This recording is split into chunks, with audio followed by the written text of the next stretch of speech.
C'est une formation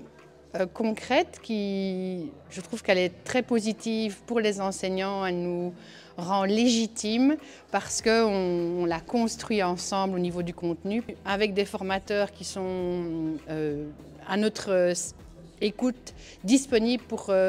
nous faire accoucher de bons savoirs utiles pour notre métier de prof.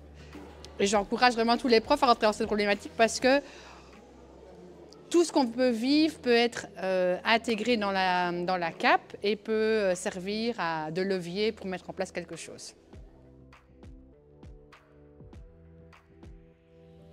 Une CAP, en fait, elle met vraiment le focus sur les participants. Donc, ce sont des membres du personnel, des enseignants principalement, qui alimentent leur réflexion par leur pratique professionnelle. Et donc, c'est vraiment la dimension aller-retour entre terrain et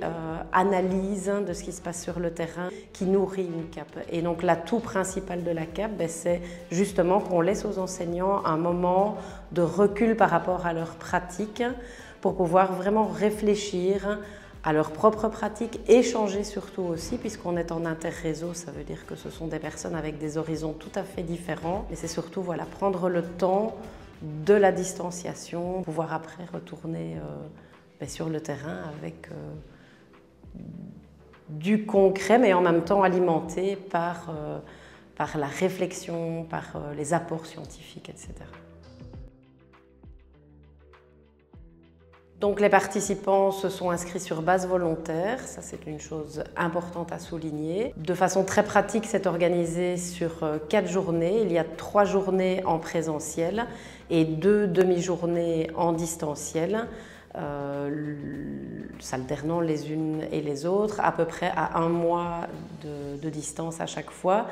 histoire que le retour sur le terrain puisse alimenter la réflexion, peut-être déjà apporter des pistes de réponse aux questions soulevées et que finalement sur 4 à 5 mois se construise cette réflexion, se construisent les pistes de solutions pour aboutir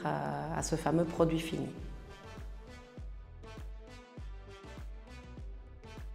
En tant que chercheuse, c'est vraiment intéressant de pouvoir communiquer directement avec les personnes du terrain pour pouvoir rendre concret le travail que l'on fait, pour mettre en place des outils à destination des parents, des enseignants, des acteurs scolaires en général, de proposer quelque chose d'interactif, donc de nourrir la réflexion avec des éléments théoriques, mais pas que, donc de mettre aussi en place des éléments plus réflexifs, d'échange